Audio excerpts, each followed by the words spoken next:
children of Israel, we're looking for Greta's boat. We have something to say to you all.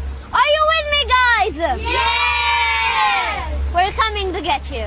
Woo! T'as vu ça? Je te raconte ça tout de suite. Salut à toi humain, j'espère que tu vas bien. Alors, est-ce que tu as vu cette dinguerie? Maintenant, ils t'envoient des petits enfants, des petits anges pour continuer leur propagande. Incroyable. En ce moment, c'est le grand théâtre de la mer agitée. Pendant qu'on nous sermonne à longueur d'antenne sur les enfants palestiniens qui se font bourrer le crâne depuis leur plus tendre enfance, voilà qu'Israël sort sa nouvelle production. Appelons ça mini-marin contre la flottille. Casting, des gamins tout sourire, gilets de sauvetage orange, envoyés au large, comme s'ils allaient sauver l'humanité avec des pancartes. Objectif, montrer que la pureté enfantine flotte mieux qu'un argument politique. On nous répète que l'endoctrinement, c'est-à-dire bourrage de crâne, c'est toujours chez les autres. Mais quand il s'agit d'embarquer ses propres gosses dans une croisade médiatique, là, soudain, c'est du patriotisme mignon. Oui, les bimi, les bibi, bubu, bubu. Ça, c'est les mamas, les tatas méditerranéennes, ils t'attrapent la joue.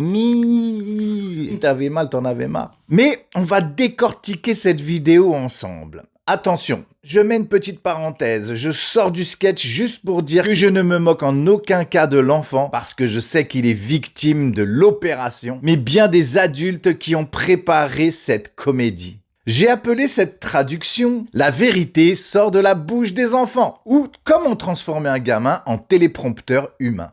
Alors voilà, première vidéo. The children of Israel. Ah, ce fameux nous collectif. Rien de tel qu'un enfant qui parle déjà comme un communiqué du ministère des Affaires étrangères. Il y a un coach vocal derrière. Souviens-toi, petit, pas de jeu. C'est trop personnel. On veut un cœur patriotique. Ensuite, nous avons... We're coming to get you.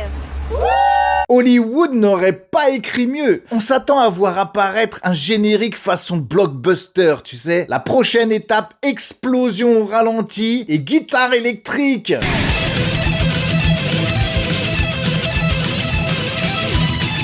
Greta Thunberg, when you were a child, you wanted the good, not the evil. You wanted to protect the world.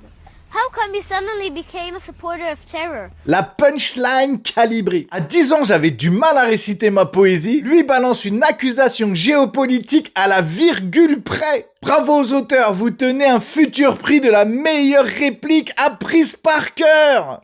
You talk about genocide. How can you not condemn the horrors of October 7th? Le mot qui claque. On imagine les répétitions devant le miroir. Génocide. Bien articulé, petit. Parfait, ça sonne sérieux. On garde ça, c'est dans la boîte. If you want to provide food to the people of Gaza, I suggest you condemn Hamas. Because the truth is that Hamas is taking all the food from the people of Gaza. La fameuse équation magique. Si seulement mes profs de maths avaient été aussi persuasifs. Je suis sûr qu'il y a un prof de rhétorique derrière. N'oublie pas la pause dramatique à la fin. Hamas. Ça fait pro. And what about the hostages? Are you going to give them any food? Et ça, c'est quand un enfant devient chroniqueur télé en plein direct. On a la régie derrière. Fais un sourire triste à la fin, ça marche toujours. I invite you to meet me. I hope that you will wake up and understand that you're on the wrong side of history. Apothéose! Il conclut comme un éditorialiste du dimanche soir. J'ai une petite morale grinçante dans tout ça. Les adultes qui ont pondu ce scénario devraient recevoir un Oscar du bourrage de crâne. Utilisation inventive d'un mineur comme micro sur patte. L'enfant, lui, n'a rien demandé. On lui a offert un rôle de petit prophète avec script répété 20 fois. Gilet de sauvetage en prime. Pendant ce temps, la vraie enfance, celle qui joue, qui rêve, qui se trompe, reste à quai. Parce que transformer un gamin en bulletin de presse, c'est plus qu'un coup de com'. C'est un vol qualifié de spontanéité. Et puis sur la rive, on entend déjà...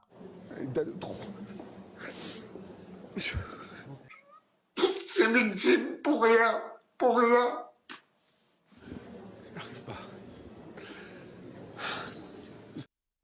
Vous savez les pleurs qu'on brandit à chaque drame pour expliquer qu'il faut pleurer les nôtres. Bien sûr qu'il faut pleurer, mais pour tout le monde. Pas seulement quand la douleur a le passeport qu'on préfère. L'injustice ne porte pas un seul drapeau. Parce qu'au fond, ce coup d'éclat ressemble moins à une opération de communication qu'à une leçon de civisme. On nous sert l'image de la jeunesse courageuse alors qu'il s'agit surtout d'un scénario soigneusement répété pour détourner l'attention. Les enfants n'étaient pas là pour dialoguer, mais pour tenir un rôle. Apprendre très tôt que l'opinion publique se manipule à coups de photos attendrissantes. Pendant ce temps sur Terre, d'autres enfants, palestiniens, libanais, syriens, même israéliens, tentent juste de survivre entre deux sirènes d'alarme. Et si on écoutait un instant ces petits marins qu'on a mis à la une? Peut-être qu'ils auraient préféré un match de foot ou manger une glace fondante plutôt qu'un micro sous le nez pour répéter des slogans. Mais non, il faut faire bonne figure, sourire aux caméras, porter un discours qui n'est même pas le leur. On ne leur demande pas d'être enfants, mais devenir des symboles moraux. Les enfants n'ont pas à devenir des pancartes vivantes. L'endoctrinement, le bourrage de crâne, qu'il soit religieux, nationaliste ou médiatique, vole l'enfance, abîme l'élévation et piétine la vie des autres. Dans ces cas-là, la mère devrait porter des rires, pas des slogans. Parce qu'un enfant qui apprend à défiler avant d'apprendre à rêver n'appartient plus tout à fait à lui-même. Et c'est peut-être la pire défaite que l'humanité puisse s'infliger.